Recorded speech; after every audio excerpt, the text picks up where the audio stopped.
자, 그 다음에 제가 왜 8장 20절에서 24절까지를 따로 읽자라고 했냐면, 이때를 배경으로 해서 최초의 예언서 오바댜가 나오기 때문에. 우리는 예언서 끼워서 읽는 거잖아요. 네, 예언서의 내용이 어떤 것인가? 열왕기 하 실제 역사에 연결해서 읽자.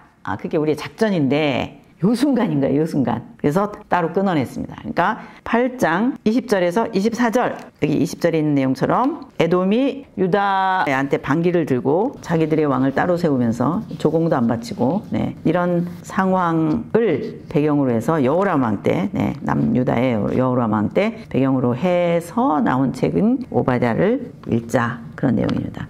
그러니까 뭐 그냥 늘 전쟁하는 얘기고 에돔이 어떻게 반역했다, 뭐 그런 내용들이 있는데, 우리로서는 뭐 별 특별한 내용은 아니라 할지라도 중요한 게, 오바댜가 이런 상황이구나, 그거 놓고 기억하고 있어야 돼서 여러분에게 따로 말씀드린 거예요. 네, 예언서를 읽겠습니다. 화면 보시면 아합 왕이 주인공인, 이렇게 쭉 열왕기상 16장에서 열왕기 하 15장 정도까지의 상황 속에서 남쪽의 여호람 왕 때 드디어 첫 선지자 오바댜다, 이 그림입니다. 여러분이 예언서 그러면 굉장히 어려우시죠? 근데 어려워하시지 말고 아주 쉽게 생각하시면 됩니다. 저 멀리 계신 분이 아니고 지금 화면에 보시듯이 예언자들은 누구인가 라고 했을 때 그 한 시대에 일어나는 일들을 평가하고 애널라이즈 할 수 있는, 그런 사람들입니다. 그 시대의 사회적인 문제들에 대해서 다 말할 수 있는 한 시대의 어떤 사회과학자, 네, 이런 사람들입니다. 그 정도 할 수 있으려면 자기 철학이 있어야 돼요. 자기 기준이 있어야 되는 거죠. 기준, 철학, 이게 생길 때까지 얼마나 공부를 많이 했겠어요. 과거부터 있어온 하나님에 대해서 다 알고 있는 거죠. 모세오경, 아니 그 앞에 우주 만물을 창조하신 창조주 하나님에 대해서 고뇌했던, 누구든지 다 한 사람 한 사람, 그런 사람들이 자기 시대 속에서 그 하나님이 일해오신 여러 가지 일들을 공부하고 나서야 깨달은 어떤 철학, 기준, 크라이테리아, 필로소피, 이게 생기는 거거든요. 뿐만 아니라 그 당시에 모든 나라들, 국제관계, 열방, 무역 아이템까지, 나라의 왕들, 그들 사이에 어떤 일이 있었는지 이런 것들까지 다 알고 있는, 소위 전에 우리 UN 사무총장이었던 우리 반기문 총장님 같은 정도의 공부는 해야 될 만큼, 네, 외교학자라고 생각하셔야 됩니다. 아니면 예언서 쓸 수 없어요. 그 내용들이 전부 국제관계거든요. 그러면서도 하나님 앞에서 엎드려 기도하며 미래를 예견할 수 있는 정도의 영적인 몽조의 감각이 있는 사람들인 거예요. 얼마나 기도를 많이 했으면. 지성도 대단하고 영성도 대단한 그런 사람이라고 생각하셔야 됩니다.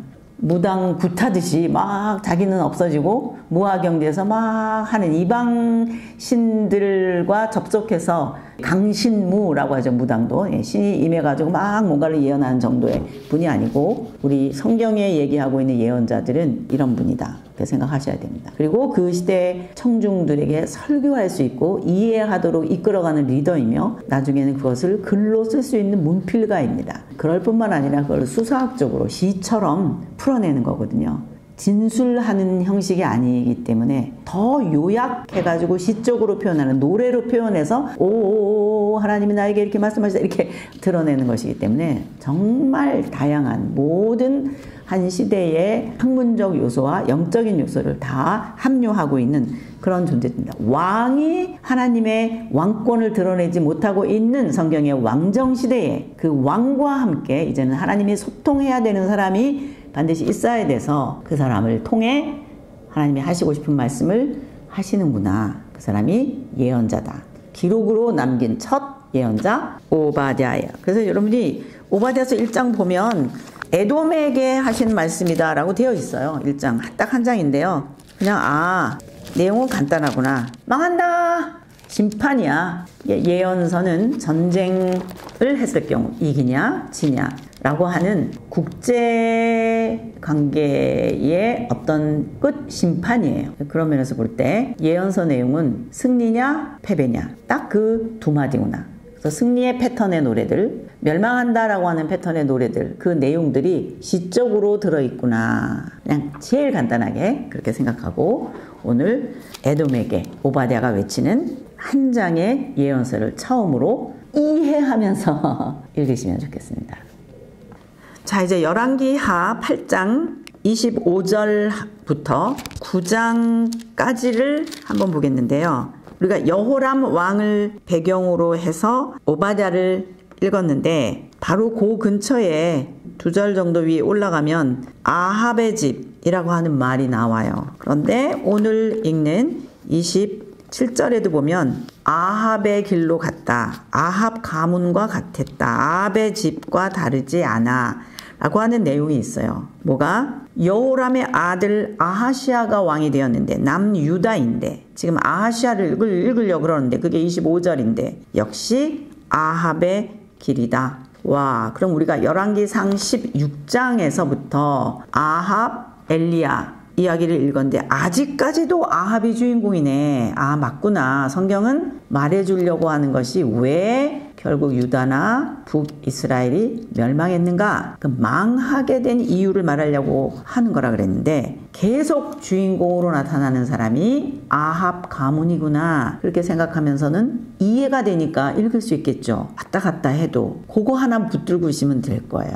그리고 9장은 엘리야의 세미한 음성에 나타났던 아합 가문을 진멸시킬 주인공 중에 한 사람이 북이스라엘의 왕이 될 예후라고 하는 사람이라는 거죠. 즉 오므리 왕조, 즉 아합 왕조, 오므리가 시조니까 오므리 왕조를 무너뜨리는 예후 왕조가 시작되는 거예요. 예후가 왕이 되는 거예요. 그게 9장인 거예요. 8장 25절에서 9장까지 읽으시면서 계속 아합의 집 또는 여로보암의 길, 여로보암의 집 이런 두 언어를 잊지 않고 포커스를 맞추면서 읽으시면 됩니다. 즉 아합을 진멸시킨다. 아합 가문 왜 안 망해요? 라고 엘리야가 질문했는데 예언자가 질문했는데 걱정 마라. 내가 다 멸망시킬 거야. 세미한 음성에서 말씀하신 그대로 이세벨이 살해되는 순간까지를